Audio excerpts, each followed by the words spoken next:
I studied abroad when I was in college. I studied in Poland, Israel, and in France. And I really enjoyed traveling, but I think one of the main differences about the Foreign Service versus a whole variety of other careers is that you're still serving your country, even though you're living overseas. It's not like you went and worked for a corporation and became an expat. You're not only putting your nationality at the front, you're serving your country while you do your job.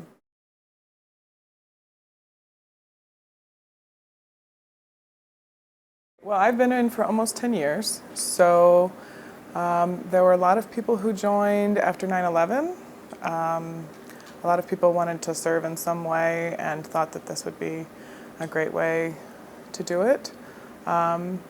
The Foreign Service has been changing a lot. There's a lot of people who are second or third career, some from the government, a lot of former military, a lot of lawyers looking for another way to use their skills. I think it's a little bit older than it used to be, and it's more diverse than it used to be for sure. They said that my class was the first one where the gender balance, I believe we had like maybe one more female than male, so it was just over 50% more. So it's not overwhelmingly different, but it's getting there.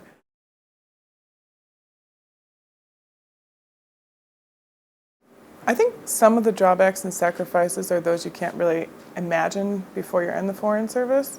For example, my first assignment overseas was in Poland, and I was thrilled about going back to Poland, but I didn't really think about the fact that I wouldn't be there for Christmas or Thanksgiving or,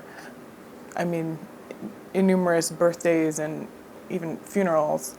You can't go back for everything. My high school reunion, these are the kind of things that when you grow up in the United States, you expect that you will be there, and you don't imagine not being there until it's a matter of you have to come back from Poland, for example.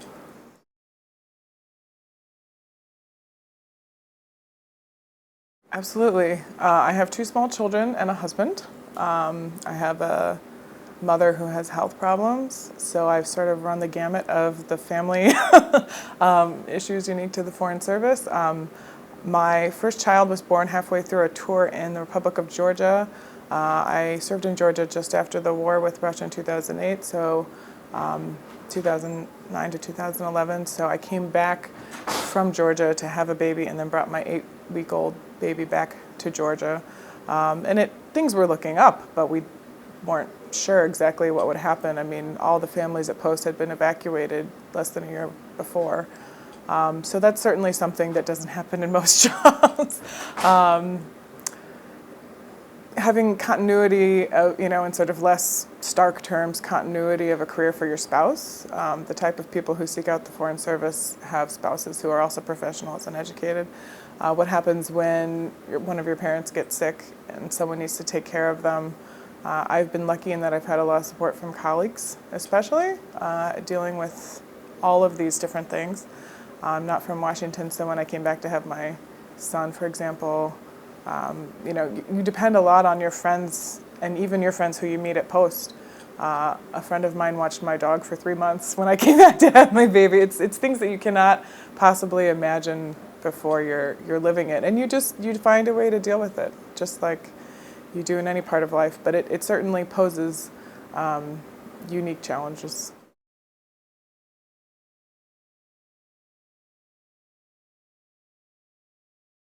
Absolutely, that's a really big issue in the Foreign Service, and you will see sort of a change in the way that people seek out their assignments as their lives change. So when they first start, and not always, but more often, they're younger and more often single just because that's the stage of life they're in.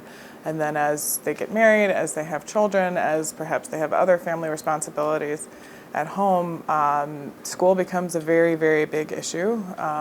People, of course, want the best for their children overseas, just like they would in the United States. So finding a post where the school is good is essential. For example, in the Republic of Georgia, when I brought my baby there, I was worried. Really, I was depending on the medical unit and the structure that we had in place. I had met some amazing Georgian doctors, but the reality was if something serious happened, we would have to be medically evacuated somewhere else. I'm going to Albania next, and Albania is progressing in amazing ways and very quickly, but I'm still not sure I would choose an emergency room in Toronto over Washington if it came down to it, but these are the kind of calculations we have to make. It's also a country that is, like I said, it's progressing in amazing ways. It's incredibly safe compared to, when you're comparing the whole world, it's a completely different scale. You're not talking about whether you're going to live in a nice suburb here or in a rural area there or downtown somewhere. I mean, if you look at the whole scale of the world, Albania, I think will be pretty nice.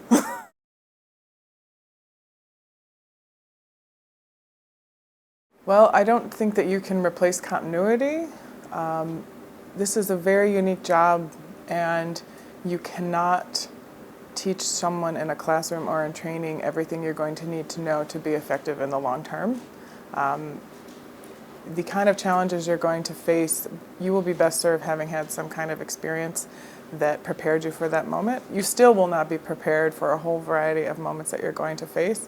But I think also it not only builds your experience, it builds your confidence, it builds your contacts.